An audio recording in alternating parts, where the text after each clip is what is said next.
Hello guys, my name is Payam and I'm here with Tech Tips. Today we are going to use SSH. So, what is SSH?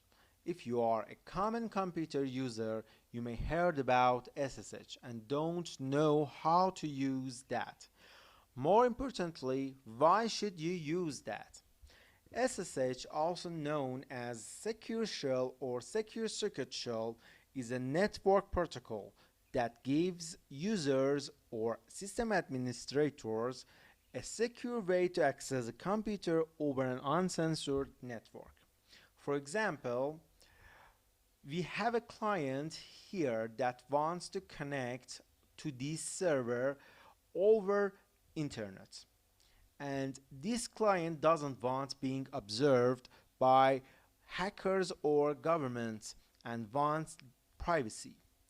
What is the best way?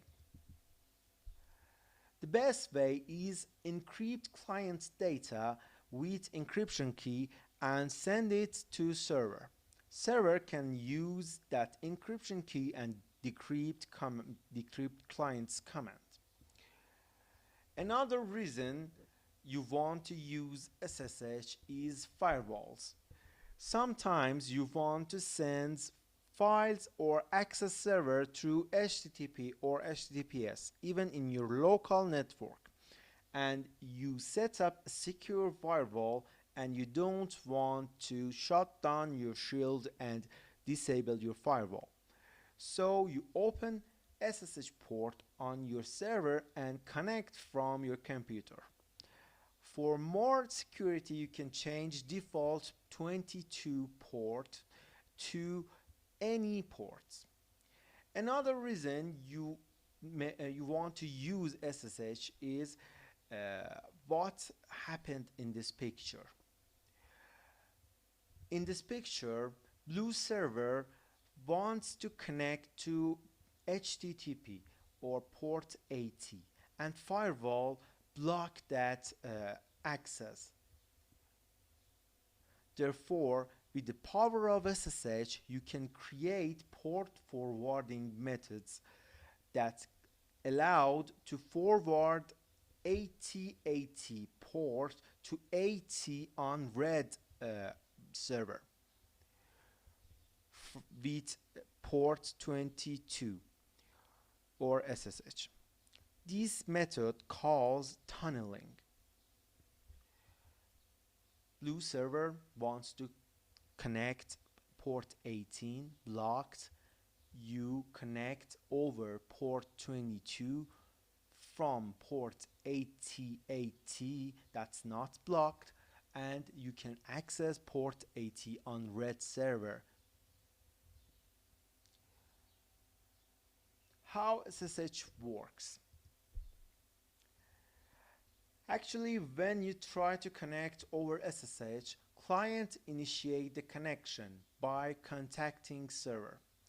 SSH sends server public key to client and server negotiate parameters and open secure channel. Client input SSH key or user login authentication, username or password to connect that SSH. If authentication with that server was successfully and complete that, you connect to server and access everything that your user can access. So Tor is enough, and let's try that.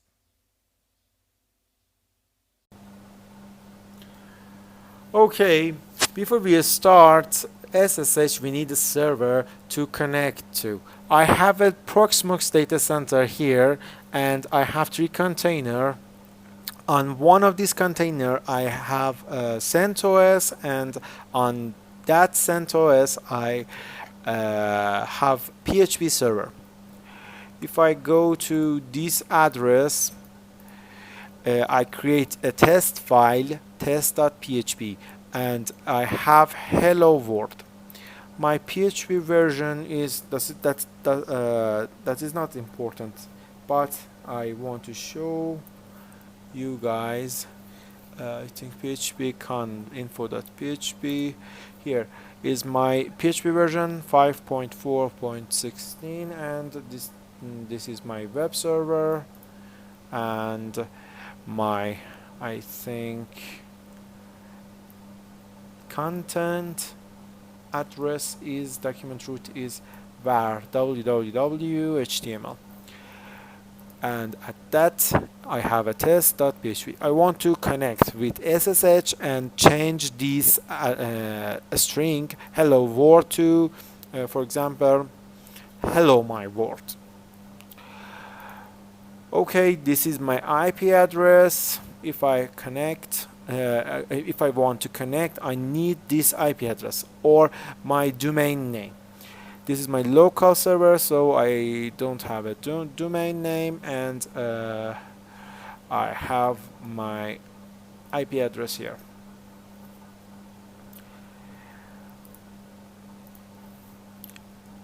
For connecting with SSH, you need a terminal. If you use Windows, you can use PowerShell or command line or Windows Terminal. But if you use Linux or Mac, you can use terminal. You could type terminal in search of Mac, or you could use Control Alt T in Ubuntu.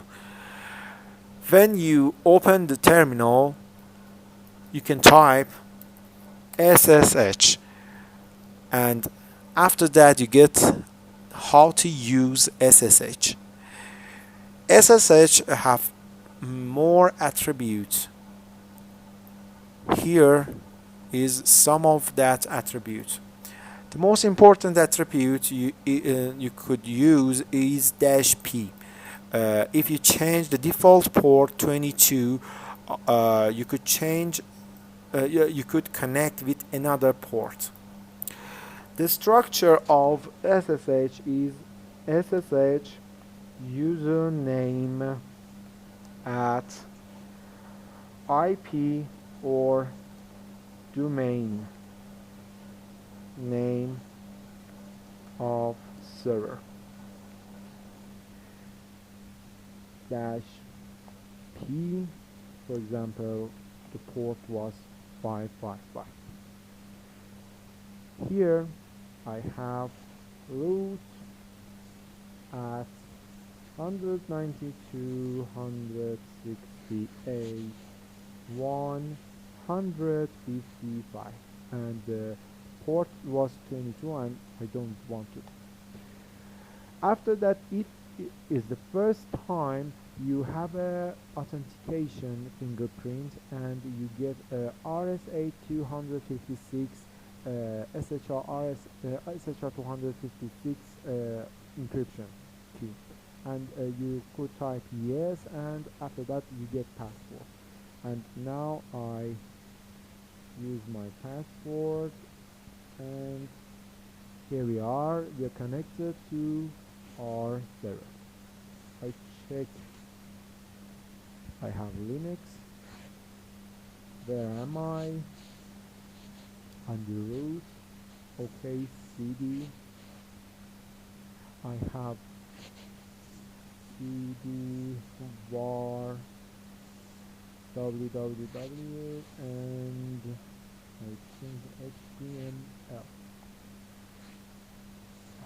List of my file is test.php nano test.php. Okay, I have here hello my world.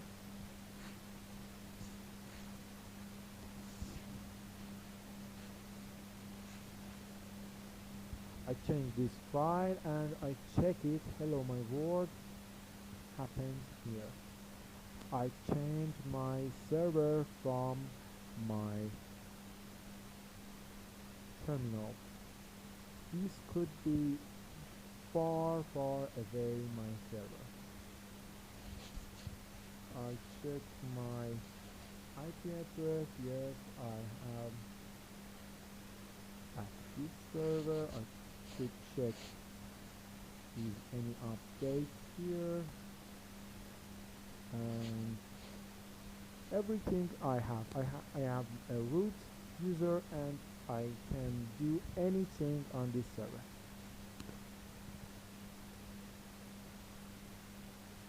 If you're a Windows user, you have another option. Putty is the best tiny best application for use SSH. You can download, if you search putty on the Google, you can download it from putty.org. Here you can get from here, and if you download it, you have this GUI. You can type domain name or IP address 168.155, the port number, what you want to connect, raw, telnet, serial, etc. Do you want to have a tunnel? You can go here and port forward your tunnel. For example, you forward dynamic on this port 1080. Okay, I go to session and open this. This is my root, and this is my password. Okay, I connect with dynamic port forwarding. So if I use here add new proxy, foxyProxy, SOX version 5, local host on port 1080, save and change it to this, and after that my IP address changed to destination server IP address. In this example we have 192.168.100 I think 55, and if that server, this is a local server, but if I use the IP address or domain of a server in Germany or Japan or USA, my IP address changed to that one, and I actually hide my actual and real IP address. Guys, this is all of it. I think SSH is not very hard material to concern, and goodbye.